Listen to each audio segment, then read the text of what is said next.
We rely on our governments to provide us with education, roads and transport, public safety, defense, and many of the things that make our societies function. And so if there was a disaster on the horizon that would affect the well-being of billions of people, you'd imagine they'd tell us so we could prepare for what's coming, take steps to get ready.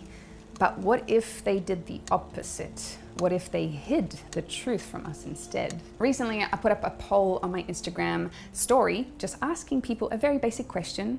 Do you trust your government? And 50,000 people responded to this.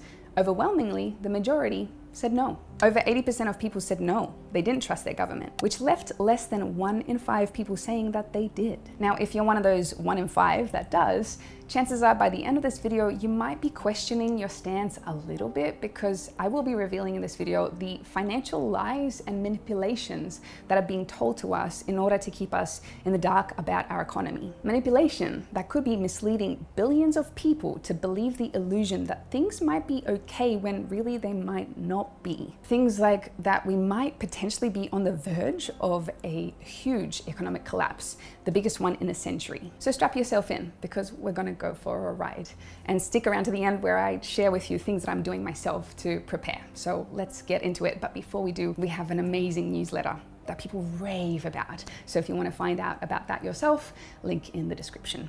The backstory. During the 1970s, most of the Western world was hit by serious inflation. This was a result of an energy crisis and the US dollar no longer being linked to the value of gold and many other factors. The end result was massive inflation and the cost of goods and services going up for just about everybody. In the United States, inflation hit its peak in 1974 when it rose above 11%. At the end of the decade, it became even worse when it hit closer to 14%. Now, I'd like you to remember the numbers that I've just mentioned, because they are about to get very important. This inflation caused massive levels of unemployment, a spike in bankruptcies, and housing to become significantly more unaffordable for most people. And so that leads us to today. Cue someone you might be familiar with, Elon Musk. So recently, Elon was asked on Twitter what he believes is the future for startups in America. And his answer was pretty grim. He said that not many of the American startups would make it past the next recession. And according to Elon, the next big recession will hit us as early as spring this year. So that's only a few short months from now. Now, sure, Elon is a dude that builds rocket ships and he does want to put computers into our brains. However, we cannot forget that one of the first businesses he ever had was PayPal, which is in the financial services business. So I wouldn't necessarily say he's the most equipped to give answers about this. However, I would say that he probably has some sort of a unique view of the financial sector. So I do think that he's more qualified to talk about this than 90% of us. But even so, he's received a lot of criticism about his prediction. People think that even though inflation is high, it's nowhere near the 1970s level, and that we shouldn't be too worried at all. Well, this is where the big financial lie comes in. The big lie. Just last year, it was announced that inflation had hit 6.2% in the United States, with much of the West not far behind. 6.2% doesn't sound like a big number, but it is the highest level of inflation we've seen in 31 years. Now, I'm not going to talk about this part too much in this video. However, if you want to know more about inflation and how just 6.2% can actually be quite scary, I've done a video on this previously. There is a link in the description. But here is the thing. Inflation isn't actually at 6.2%. It's much higher than that. It is actually much higher than what it was in the 1970s. And this very fact is hidden away from us by the people that are meant to look after us and protect us. Inflation is calculated by something called the Consumer Price Index, or CPI. The CPI basically takes the cost of things around you, which estimates the cost of living each year. Based on how much more expensive things around you are becoming, they're able to calculate inflation. So if the cost of living becomes 2% more expensive, inflation is said to be at 2%. So that sounds pretty simple, right? But what if they wanted to manipulate the figures of inflation? It seems that this could possibly be happening at this time. Previously, the inflation was calculated by comparing the cost of a constant basket of supermarket goods over time, but that is not what happens now. Today, the US government is actually able to manipulate that basket in order to determine what inflation stats are presented. For example, let's say the price of steak increases by 10% in just 1 year. Instead of fairly judging that steak has gotten more expensive and taking this into account with inflation calculations, they do do something else instead. They substitute the steak for much cheaper hamburger meat, which they say is basically the same thing. But it's not. And they do this with all sorts of items to keep inflation numbers low. It's pretty insane how far this manipulation of data goes. So let's talk about one that we all could probably agree on, real estate, that it's gone up drastically in the last couple of years. You would imagine that the inflation rate around housing is based on real data and the actual increase of house and rent prices.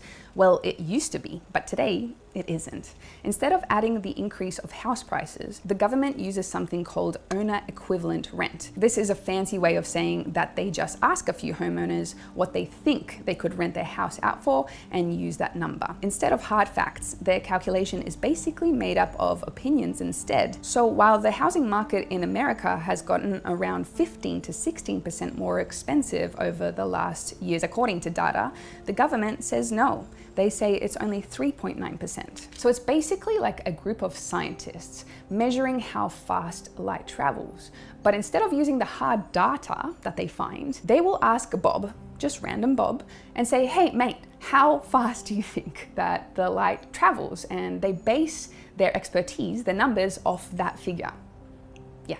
But what happens if we ignore this manipulation and instead use old ways of calculating interest? Many prominent figures online have been heavily suggesting that governments, the US in particular, should consistently measure inflation. And if we do measure it consistently, inflation right now is actually closer to 15%, not the 6.2% that we've been told. What this means is that we could be potentially on the verge of one of the biggest financial collapses of our generation. Collapse so devastating that it could end up in food shortages, skyrocketing debt, and so much more. But not everybody is agreeing that things are actually this bad. Outlets like Vox would like you to believe that this time things are going to be different, that there's no way that what we're seeing now could be anything like the 1970s. Personally though, I wouldn't trust a media outlet that's sponsored by Goldman Sachs, the bank that almost bankrupted the planet during the 2008 economic crisis, the bank that potentially intentionally misled investors so they could profit from that collapse. So for me, it does feel like something might be on the horizon, and because of that, I want to be prepared. Now, before I give you some examples of what I'm doing personally to prepare, if you are not yet subscribed, consider to do so. And also, if you find this information really important for others, please do share it around. So what can you do? If we are indeed about to experience a really big hiccup in the economy, there are some things that you might want to consider in order to be prepared. Now, this is not financial advice whatsoever, but I am happy to share the things that I'm doing personally in order to get myself through this potential storm that's coming. Firstly, we do have to understand that if you have a lot of savings sitting in your bank account, that money is going down in value constantly as inflation increases. If inflation really is closer to 15%, that means in 5 years, half of your savings will be gone. The same amount of money will still be there, but in 5 years, that same amount of money will be able to buy only half as much stuff. Now, I do believe that having a little bit of cash on hand for emergencies is probably wise. However, if there is a massive recession coming, I wouldn't want too much of my money sitting in a bank. Generally, there are two places I would prefer to keep my savings in. And the first one I've spoken quite a few times on this channel, and that is investing in gold and silver. Because of this, I like to secure some of my wealth with precious metals, and I store them in vaults around the world. Now, there are some coin shops in most cities around the world where you can actually get started with investing in silver for around $23 per ounce. But if you want to hold a bigger portion of your wealth in precious metals, you might want to consider vaults around the world. I personally use Gold Avenue, which is a great option for Europeans as they have Swiss vaults. If you're interested in their services, there is a link in the bio. The second way I like to store a portion of my wealth is in cryptocurrencies because it receives a higher interest rate than most banks. BlockFi will actually pay you up to 9% interest for your cash deposits. So if you wanted to find out more about them, there is a link in the bio. Lastly, this might seem a little bit drastic, but people are doing it already, so I'm just going to put it out there. A lot of people are moving out of cities and trying to find a piece of their own land so that they can have a community and also grow food in. If there is a potential recession coming, it is going to hit the big cities first. Smaller, more self-sufficient communities that can grow their own food and take care of each other will be able to weather a serious financial crash better than those who are relying on everything they need for survival miracle being delivered to them. For me, this is kind of a community I want to live in anyway, and that is a good enough reason to make the move now, instead of waiting for something bad to happen. In the end, it is about preparing yourself as best as possible while trying to find as much financial stability in case there is a storm coming our way. What it is not, it's not waiting for governments in case something does go wrong for them to swoop in and save you, because as this video shows, maybe they don't have our best interest at heart. But I want to know from you, what do you think? Do you think that there is something on the horizon, or is this a bit too doom and gloom for you? Do you think we're going to be fine? Do you think that the governments and the financial systems will be able to recover from what we have seen in the world in the last 2 years? What research have you found? I'm just one person together with Leon, the co-founder, so we are interested in your thoughts as well. Otherwise, please make sure that you comment, like, subscribe if you haven't yet